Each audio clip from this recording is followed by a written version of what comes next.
പ്രിയപ്പെട്ടവരെ, എൻ്റെ പേര് CD നന്ദകുമാർ. ഞാൻ ഫോർവേഡ് സീമെൻസ് യൂണിയൻ ഓഫ് ഇന്ത്യയുടെ വൈസ് പ്രസിഡൻ്റാണ്.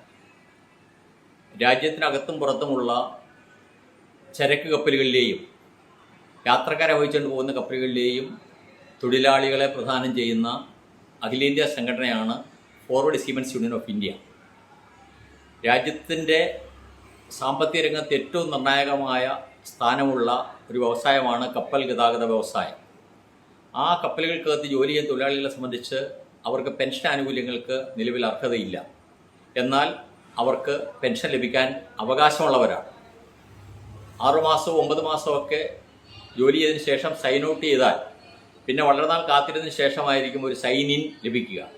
അങ്ങനെ ലഭിച്ചാൽ അങ്ങനെ കാലം കാത്തിരുന്നതിന് ശേഷം ലഭിക്കുന്ന ജോലി കൊണ്ട് 60 വയസ്സ് പൂർത്തീകരിച്ചു കഴിഞ്ഞാൽ അവർ പെൻഷൻ ഇല്ലാത്തവരെ മാറുന്നൊരവസ്ഥയാണ് ഉള്ളത്. അത് അങ്ങേയറ്റം പരിതാപകരമായ അവസ്ഥയാണ്.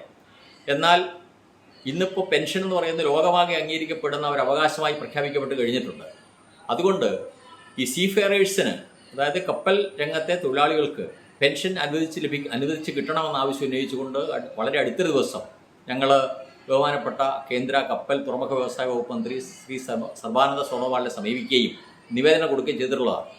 അതിൻ്റെ തുടർച്ചയിൽ ആ പ്രവർത്തനം മുന്നോട്ട് കൊണ്ടുപോകുന്നതിന് വേണ്ടി ഓൺലൈനായി സീഫെയറേഴ്സിനെ കൊണ്ട്, കപ്പൽ രംഗത്തെ തൊഴിലാളികളെ കൊണ്ട് ഒരു ഓൺലൈൻ നിവേദനം ഒപ്പിടിച്ച് ബന്ധപ്പെട്ട മന്ത്രിമാർക്കും പ്രധാനമന്ത്രി കാര്യാലയത്തിനും ഒപ്പം പാർലമെൻറ്റ് അംഗങ്ങൾക്കും എല്ലാം സമർപ്പിച്ച് ഈ അവകാശം നേടിയെടുക്കാൻ വേണ്ടിയുള്ള പോരാട്ടത്തിന് മുൻകൈ എടുക്കാൻ Forward Seamen's Union of India തീരുമാനിച്ചിരിക്കുകയാണ്. ആ പ്രവർത്തനത്തിൽ നിങ്ങളെല്ലാവരും ഓൺലൈനായി തന്നെ ഈ നിവേദനത്തിൽ ഒപ്പുവെച്ചുകൊണ്ട് ഈ പ്രവർത്തനത്തിൽ പങ്കാളികളാവുകയും നമ്മുടെ അവകാശം അടിസ്ഥാനത്തിൽ പെൻഷൻ ആനുകൂല്യങ്ങൾ വാങ്ങിയെടുക്കാനുള്ള ശ്രമത്തിൽ നിങ്ങളെല്ലാവരും സഹകരിക്കുകയും ചെയ്യണമെന്ന് വിനയപൂർവ്വം അഭ്യർത്ഥിക്കുകയാണ്.